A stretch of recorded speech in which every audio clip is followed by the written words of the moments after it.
Welcome back, guys. Today we're going to make a beautiful, elegant, but easy Christmas card for family and friends. Things we're going to need: I have this stamp called Silent Night. It's a beautiful large stamp and it comes from stempendous.com. I believe I got this off of Amazon and I will try to link that below for you. We're going to need Versamark watermark stamp pad. We need silver embossing powder, and you want to get this super fine. This will help since there is a lot of detail in this stamp. If you don't use a fine embossing powder, you could end up with just a very big bunch of blotchy looking things that you don't want. This will pick up the very fine little things in here, and the wording will be much easier to read. We need an embossing buddy. This helps prevent any static and helps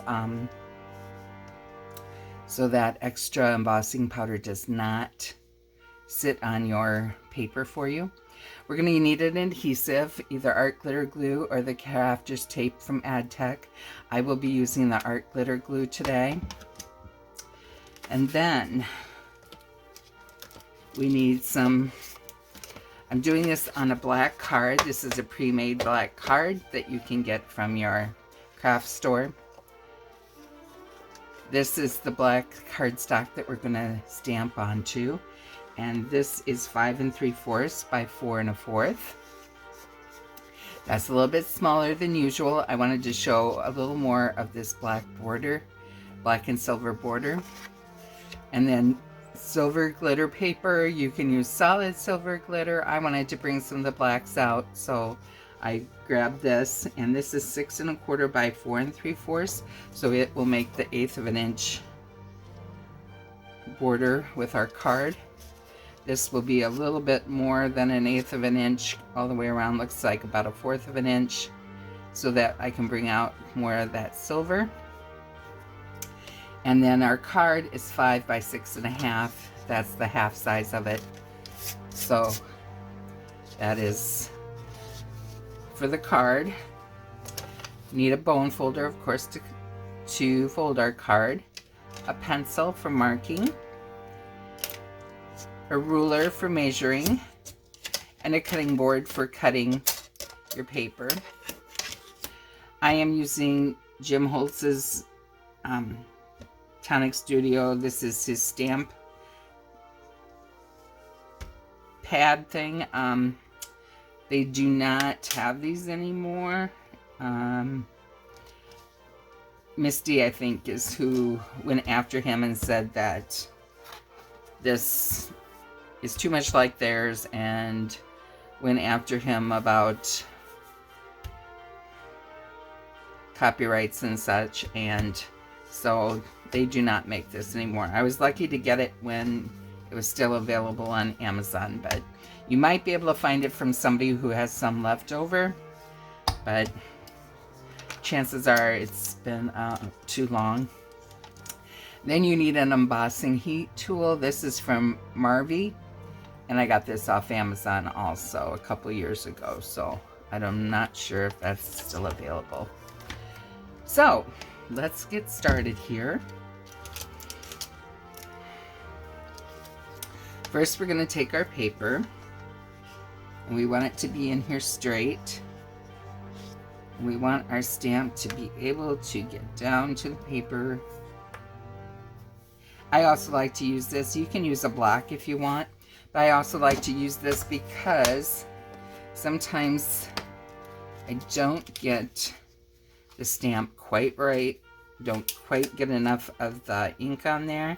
And this way I can do it again. Well, this is strange. There we go. I was pulling up the Silent Night part, and it's like, it shouldn't be doing that. Okay, I'm gonna have to move my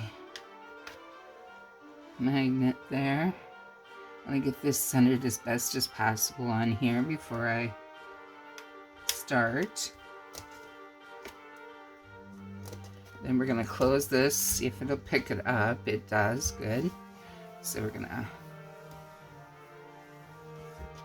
all right. Now we're gonna take our embossing buddy. Oh, and I forgot, you may need a paintbrush to pull away any of the embossing powder that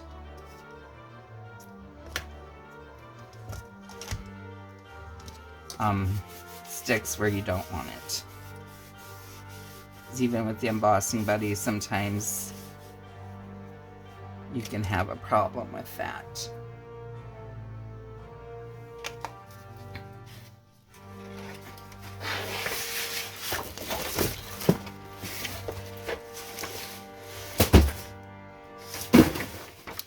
Oh, there went everything. Forgot to grab this piece of paper to do our embossing on, as far as putting our paper on, or powder on, and then getting off the excess. So I think I'm out of frame here. You want to take your Versamark to the pad. Make sure you cover all of the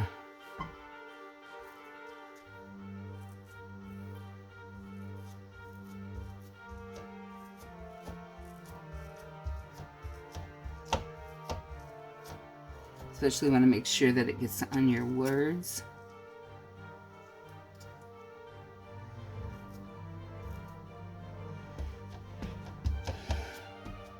And stamps tend to work better the more times you use them.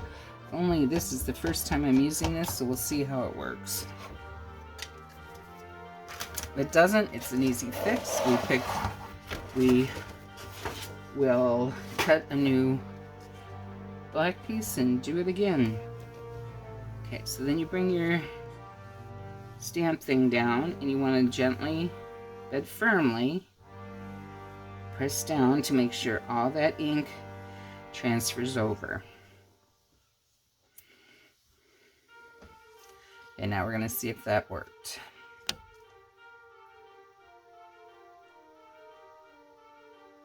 Okay, I'm going to do this one more time just because I'm not sure. There's some spots that are a little more fine that don't seem to have picked up the ink.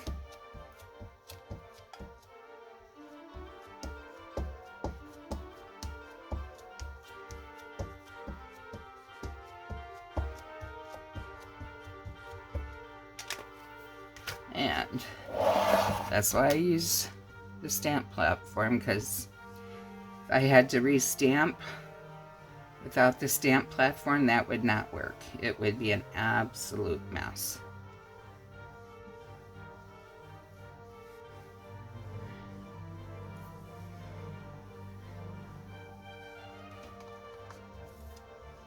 Okay, we're gonna put this aside, take our card out.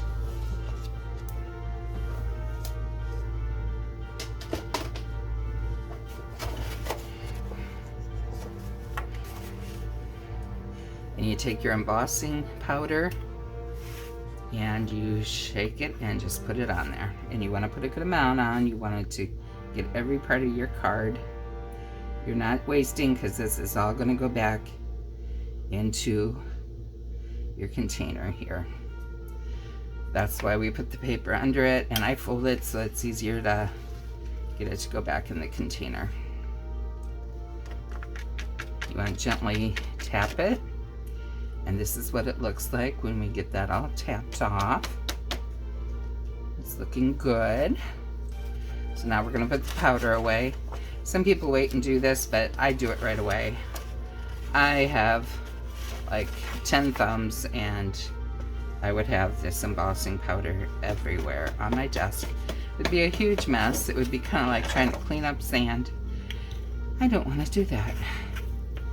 All right.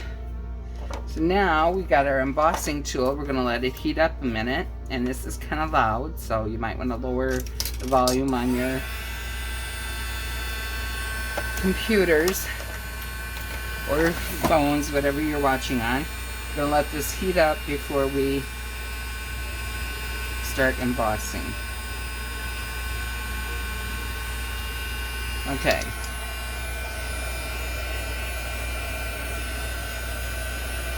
You want to keep it moving. You don't want it too close to the paper.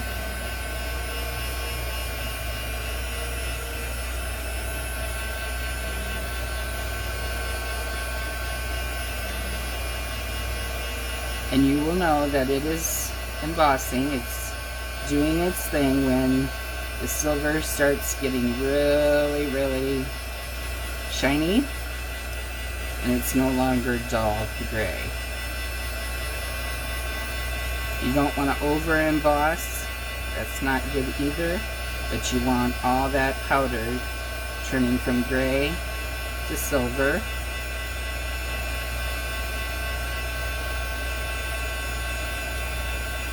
And you want your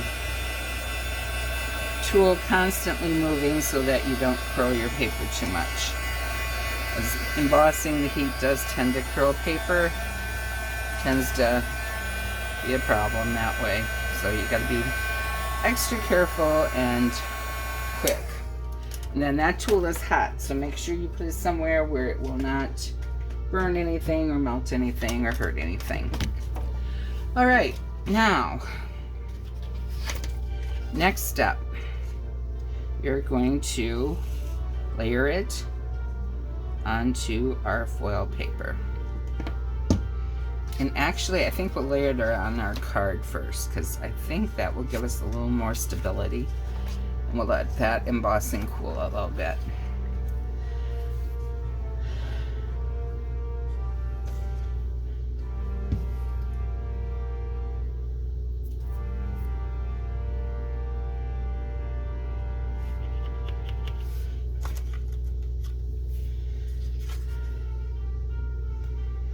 So we'll put our art glitter glue all around the edges.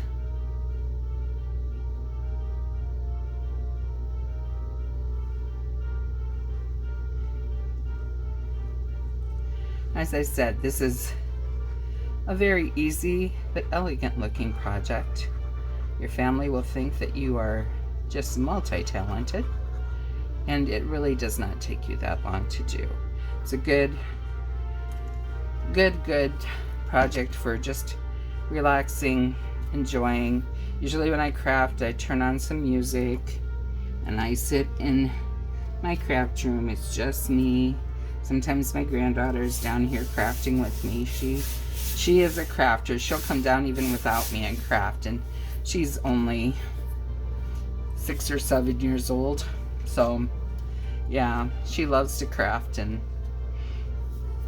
she is very creative. She loves to come down and do that even if I'm not down here. So I've set up for my granddaughters their own little craft area, and they have their own paper, their own scissors, their own markers, and they craft. They will use my stamps. They're young. The one's actually getting older though. She's junior high, but the younger one likes to use the stamps, and we do the stamping with the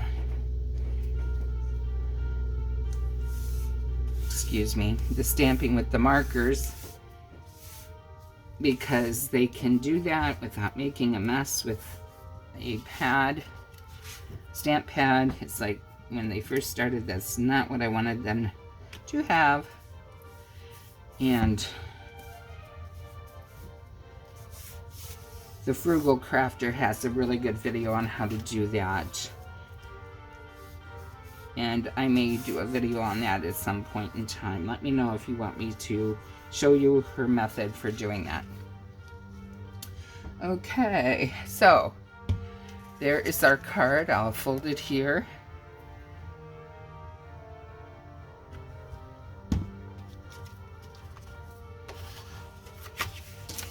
Take my folder, and as always, I want to crease on the opposite side from where my card is, because I do not want to scratch my card, especially with the embossing on there. So it's a very elegant, pretty card. You can opt to either buy a silver pen. I've used silver pens when I've done scrapbooks, memory books for foreign exchange students. I will use a black paper and I will use a silver pen to write with that, and it's very pretty. You also could stamp the sentiment Merry Christmas in here and emboss it, or you could put a piece of white paper down in here and write your sentiments on that, so, or your letter, whichever you prefer. But very elegant, very easy. If you like this video, I hope you'll give it a thumbs up. If you'd like to see more of my videos, I hope you'll hit that subscribe button and come back and see me. And until then, happy crafting, everyone.